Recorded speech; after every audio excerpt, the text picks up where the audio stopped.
Hello and welcome to this week's Akashic Insights.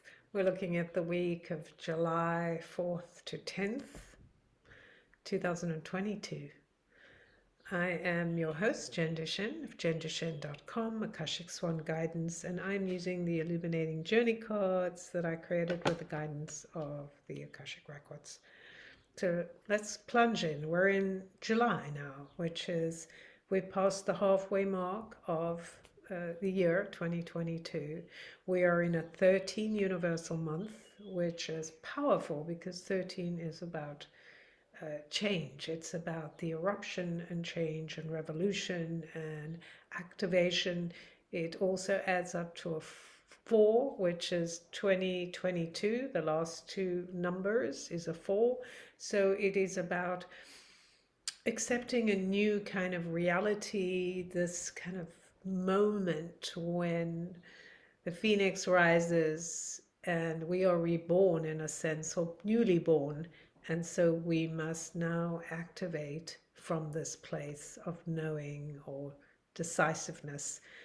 So first card is the key. So how relevant is that we are being given the key? For those of you who don't know, the Illuminating Journey cards have 3 kinds of cards. And one group is tools, and the key is a tool. So it allows us to interpret how we wish, the idea of having a key. Like, what does a key mean to us? Now, I remember last week there was a number 3 and I talked about it being similar to a key. And so here we actually have the key. We're being given a key. Is it a key to change? Is it a key to what we desire? Is this the key to us becoming empowered? What key is this and where does it lead us? As we know, we can have keys to rooms we didn't know about. It gives us an entry to some sort of place. If we think about the 21st century, in the when somebody turns 21, we give them a key. It's this idea of assuming responsibility, knowing we've arrived at a certain place. We are entering something new. So I think that is definitely highly significant. Well, how interesting. We now have a second tool right after the first one, and this is the wings.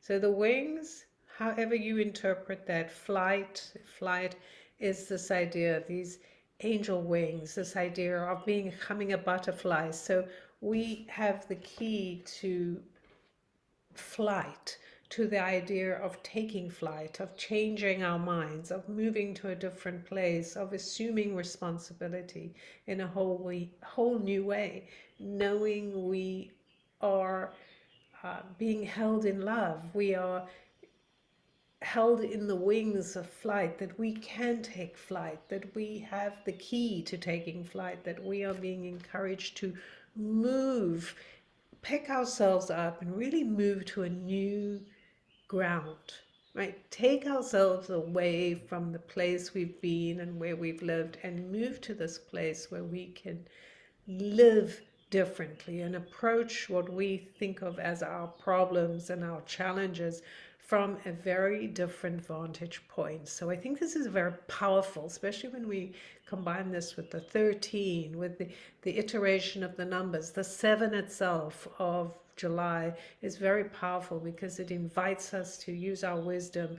The 4 and the 13 invite us to stand on new ground, to really build the foundations from the start, like new foundations, new energy going towards what we really believe in. So how will we do that? How will we activate what we believe in, regardless of what's happening around us, or maybe because of what's happening around us? That we often think that the world around me is stopping me, it's not the right time. But yet, when will it be the right time? What action, what activity outside of us, what feeling inside of us is the one that goes, this is that moment to go, okay, I'm standing my ground, I am going forward, I am doing things a certain way. And it's like that thing, like, sometimes when you think to yourself, I'll get a new car, I'll have a baby, I'll get married, but now is not the time, right? I don't have enough money, I'm not set up, I don't feel safe enough. And then it happens, right? And so it's like, it's either we go towards it or it just passes us by because we're saying it's not the right time. So what I'm getting from what these cards right here is, it is go time. Like, we have to decide what is it that we have the key to that's going to give us the flight, the energy, the movement towards what we really want to bring about. And then the third and final card is one of the soul portals, the 14. The Soul Portal 14 is always such a fascinating card to me because this was one of the later cards to complete, and actually took a long time to complete this. Many iterations of this card. And the final one looked nothing like the way it began, which is so interesting. And of course, it is very much about being empowered in the self. 14, the number 14 speaks about our freedom, about becoming the scribe of our own life, and accepting that we must step out, like we must be seen. And here we have this figure wearing horns, kind of holding what might be the world or the energy of the world in her hands, and speaking of all of this, the blood we spill in order to push towards something. Um, and when I say the blood we spill, it really is whatever you want it to mean. It doesn't mean violence, but it definitely means that there is effort going here to become part of the change. So it's however you take that, with the idea of the ram, the energy of the ram calling us, being called to a new way of being. The figure riding on the high wire on a bicycle. This takes practice. It takes the focus of oneself into something that must be done. So in a way, it's calling us to the hard work, the work that must be done in order to activate the key, to activate the energy of flight, and to really move beyond kind of the limitations we have lived with, that we were given. And now it's kind of, this is the open plane. We must now take what we're given and move forward, decide what we're going to do with what we've been given. I think it's a very powerful time. The reading is, to me, is very powerful. It's very clear that we are being called to step up and move up, and that we are being supported by these cards. The key, we have the key by flight, knowing we are not alone, that we are supported and we can fly, and that we must commit to the path of freedom, to speak with our voice, to not just let things pass by. Here we have the canary, the bowl, the sound, the call to paying attention and to taking action from a place of innovation, a place of willingness to move or separate ourselves from what has been.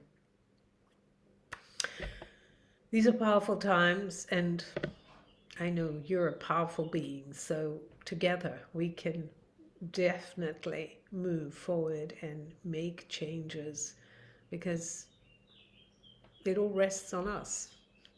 I'm going to send you lots of love, much ease through this path, because there's a lot of decisions to be made.